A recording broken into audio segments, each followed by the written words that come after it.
Hello everyone and welcome to the Daily HUD where we give you the latest esports news. I'm Sierra. And I'm Dom. Sierra, how are you doing today? I'm doing good, yeah. The sun is shining, I'm enjoying birds my day. Birds are chirping. It's looking good. You know, 3 little birds were by my doorstep. Yeah, and I could not get them to go away. I tried rocks, I tried baseball bats.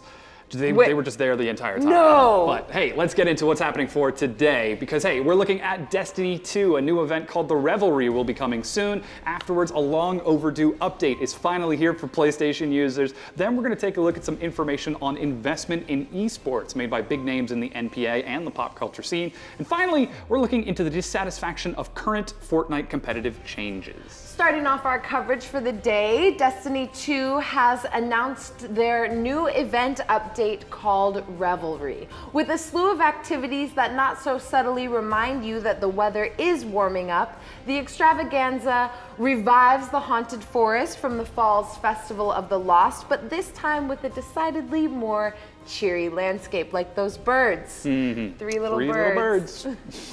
With these new events being hyped up for fans, the Revelry kicks off April 16th. Put that on your calendar. Mm-hmm. And of course, our next coverage takes us to the PlayStation Network. After many years of players wanting to change their usernames, they have finally gotten the chance to get rid of that embarrassing name from middle school and elementary. But after so much shouting, Sony has finally given in and released an update on the PS4 PlayStation Network where users can finally change their handles and start fresh with perhaps something a little bit more modern than XX Slayer 23XX.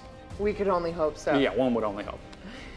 As esports grows to become a big hit throughout the world, it's no surprise that it caught the eye of investors. Traditional sports teams have already begun to plant their flags in the budding esports scene.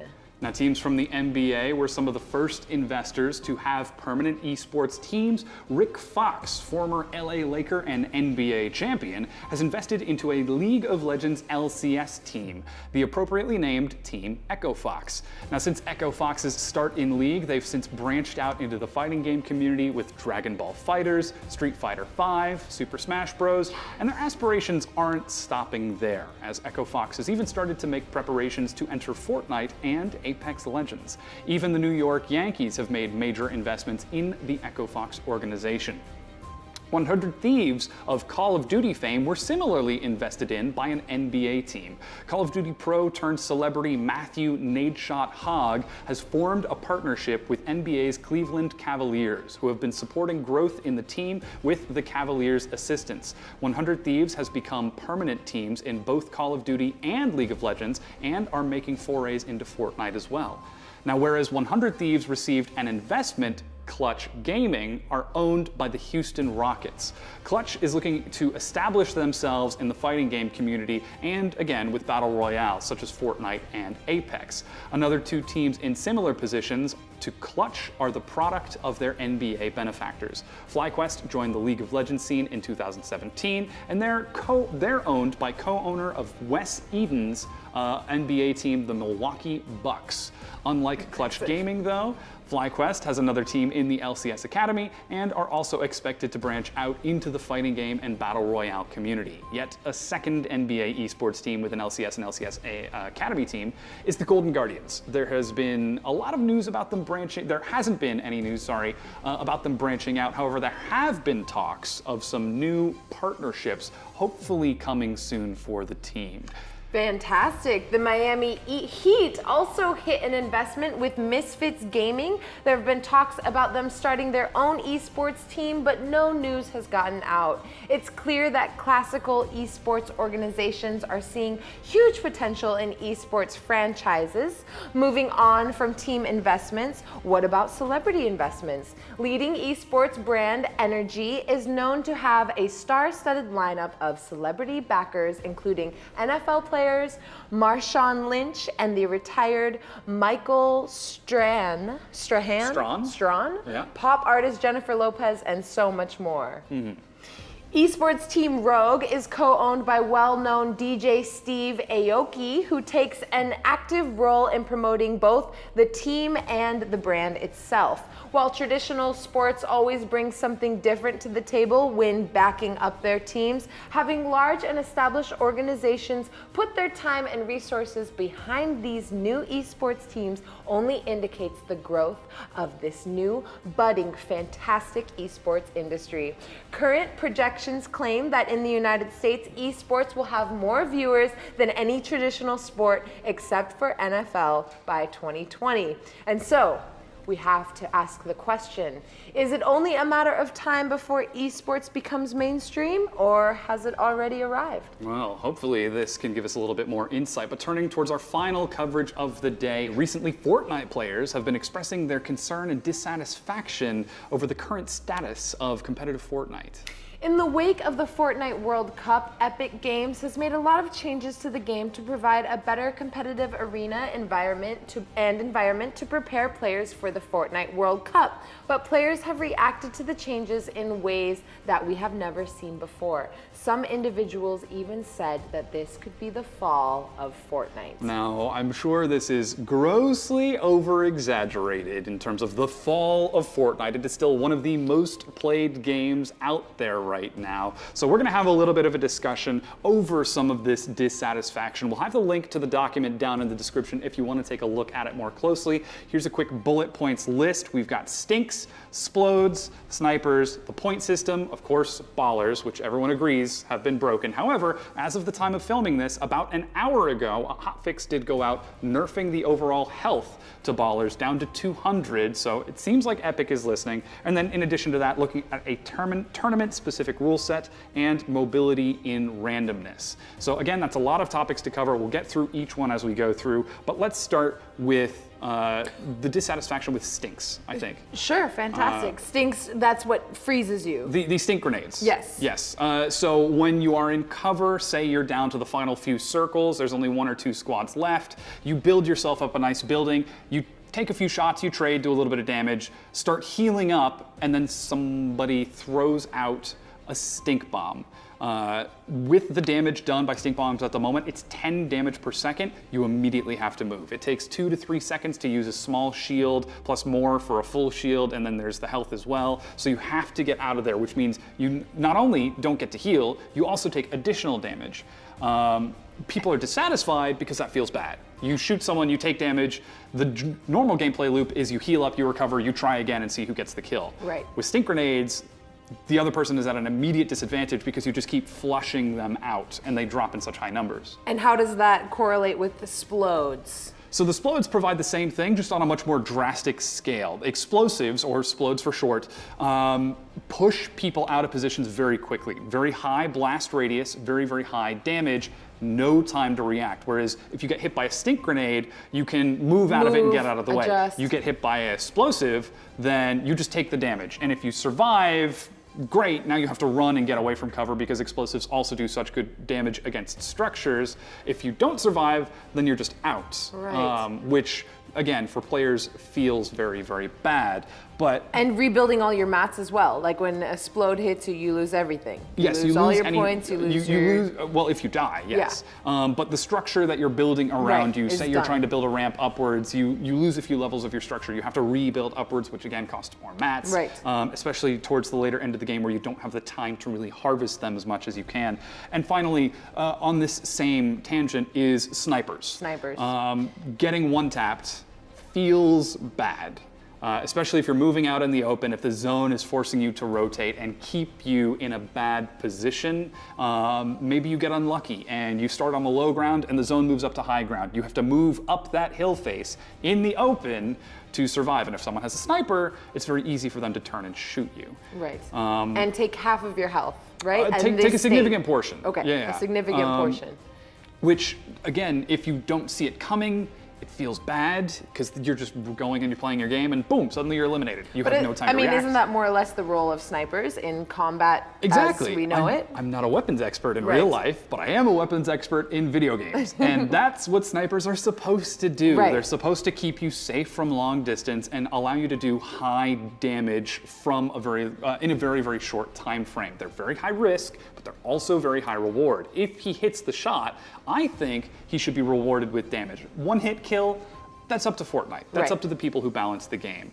But all team of these, balancers. yeah, exactly, the balance team. All of these items and drops ultimately come back to the inherent element of randomness in battle royales. And I think that's what most players are unhappy with looking at Fortnite as a whole, because it is such a ridiculously overblown game with explosives and snipers and vehicles and stink bombs. Ballers. And, the ballers, exactly. And skateboards. With all of these snipers. absurd things, some of them are going to be stronger than others. And dance moves. And of course, dance moves. You have to make them valuable by introducing scarcity. And when you add randomness to scarcity, you get a blend. bad, it's like gambling. Yeah. It turns into, I've dropped into the most densely populated area and all I got was the stinking pistol. Right. Whereas this one guy dropped into the most remote area and got the best weapon, his preferred loadout. He got himself a baller, he got stink nades. Exactly. This randomness is inherent to the game in and of itself. And I think players are dissatisfied that this randomness is influencing late game. It's not so much up to player skill, how well they can shoot or how well they can build, but what items they pick up, depending on the luck of the map. Right.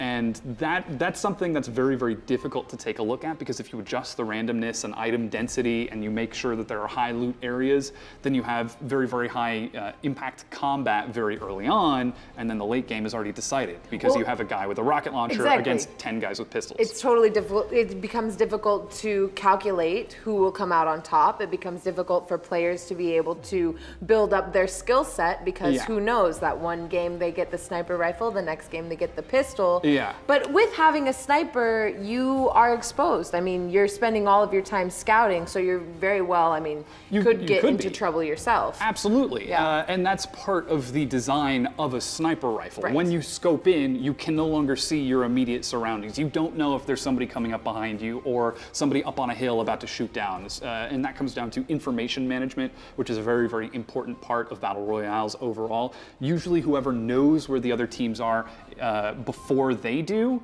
wins the engagement, because they get the first shot, they get the first damage overall. But and in Fortnite, in the who wins? Do you win from waiting it out, or do you win from kills? Well, what is the winning? That's another pain point that players have right now, because they're talking about redistributing the point system. And to this, I want to draw attention towards the PUBG point system, which seems to be very successful. First place wins get 10 points, second place gets 6 points, and so on down to 0 if you don't get, I think I want to say the top 5 or the top 6 in squads, and every kill gets you additional points. Now with the current point system in Fortnite, players are more incentivized to get kills. I believe first place only gets 5, whereas each kill is worth an additional point. Right. So you are more incentivized to kill other people than try to survive and last late.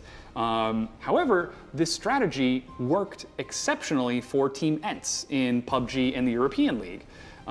They ended up doing very, very well for themselves. They weren't the first in overall league, or they were the first in overall league points, weren't the first in finish points, but they had the most kills by a country mile. And in a battle royale, if you kill other people, then there's less competition when you get towards the end game. So it's sort of circular logic in deciding, do you want to stay alive so you can get more points, or do you want to get rid of other people so you can get more points? And I think that's what Fortnite, Epic Games in particular, are trying to emphasize. And they want action. And Epic Games is fully aware of the complaints that they are getting from their fans because of previous games. What was that? Paragon? Paragon, yeah. Paragon. The tragedy of Paragon. Oh, it was a great game. It had really great features. It was really enjoyable to play, but there were no points. Yeah, so ultimately it didn't quite get the viewer base because it seemed like they couldn't decide on a specific direction for the game. Overall, it started in a slow beta period, and then when it finally opened up to public, there just wasn't enough players, so it ended up getting shut down. Which is a bit of a tragedy, but again, it seems like Epic Games have learned their lesson. Yeah, they made that change. Yeah, with today's hotfix to the ballers, they are going to be slightly more viable to kill and be shot down, rather than just being an instant win. Right. If you happen to pick one. And will that affect this weekend's game? I mean, we're gonna find out. Yeah. The hotfix is apparently live. So it's it just immediately happened. into play, into new games. And that's a whole nother discussion about patch timing that we could continue to talk about, because again, Fortnite's so very popular right now. Everyone has their eyes on whether or not this World Cup, the qualifiers and the World Cup afterward, is going to do well because of how massive that prize pool is. But speaking of prize pools, we've got to come up with something, because we talked about the PlayStation name change a little bit earlier. I know. I was thinking about my old names. I think it was like We've got a Dreams game 1, 2, 3. for you over here. And it is called Username versus IKEA Name. Okay, we're gonna play a game. Okay, so, I'm pretty good. Is it IKEA furniture or is it a username? Is it IKEA So furniture? we're gonna start off with something a little bit easier. Gamer's username that they can now change. Yes, in PlayStation, you can finally change your PlayStation handle. But from my prepubescent days. Yeah, exactly. You can even change your username to some IKEA furniture, because some of the names are creative. I play Dungeons & Dragons and I name villains after IKEA furniture all the time. Really? It's great. But anyways, to get to the game. Moving forward. First one, Kungsfors. Kungsfors is a username. That is incorrect. What? That is actually a railing in the kitchen that you put over the sink. No. So you can dry your towels. Kungsfor? Yeah, that's a Kungsfors. Oh, I love those. I'll put that on my Christmas list. Here's another one. Kungsfor. Havston. Havston. Yeah. Havston. Okay, I'm gonna say it's furniture, but I'd like to say it's a nightstand. Okay, so you're saying IKEA furniture? IKEA furniture nightstand, specifically. It is an IKEA name. Okay. It is a sofa, an expandable sofa. So that one was correct. Let's see, here's another one. Pinoy Taku. Pinoy Taku. Yes. That's a gamer name. That is also correct, yes. All right, we've got two more. You're two for three so far. Not just the hat rack. Belkin. Milking? Belkin. Belking? Yeah, Belkin. Belkin. Belkin is the name of a gamer. Belkin is the name, yes. Great bloke. Good guy. Here we go. I gotta see if I can come up with something tough here. All right. Soccer with a K. Soccer with a K? Yeah. I'm stuck. Okay. I think it's furniture. Username or furniture? It's furniture. All right. For bonus points, because it is furniture, can you name what kind of furniture it is? The soccer with a K is... Oh, is it like the dirty hamper for your socks? No, but you're actually very close. It is a watering can. Oh! So it is a can, sort of. Ish. I guess you could put dirty socks in there. Yeah, you could put dirty socks and water your plants. 4 out of 5. We gotta come up. In the comments below, give us some of your crazy usernames / IKEA furniture so that we can try this again. Yes. Keep me on my toes. Absolutely. But again, I gotta say, ultimately at the end of the day, the thing that I'm most excited for, I play Destiny. I'm looking forward towards the new Destiny update coming out next week, the Revelry. We're finally getting the exotic Arbalest. We're getting the chance to go back into the haunted forest, but it's updated to be bright and shiny with new items and new weapons. Yeah. Happy, cheery with 3 little birds. I might actually be able to play that because I get scared, you know. Yeah, I get very scared and your my feet sweat. Which is weird. It's a thing. We keep coming back to this. For Christmas, I'm gonna get you a synonym book and socks so we can solve that. But hey, that's it for our coverage. Yeah, that's it for today's Daily HUD. Don't forget to subscribe to our channel. We had a lot of fun with you today. I hope you did too. Get the latest in esports news. Once again, I'm Sierra. And I am Dom. And on behalf of myself, Sierra, and the whole esports channel, yes, thank you for watching. So much. Thank you. Good night and GG. Thank you. GG.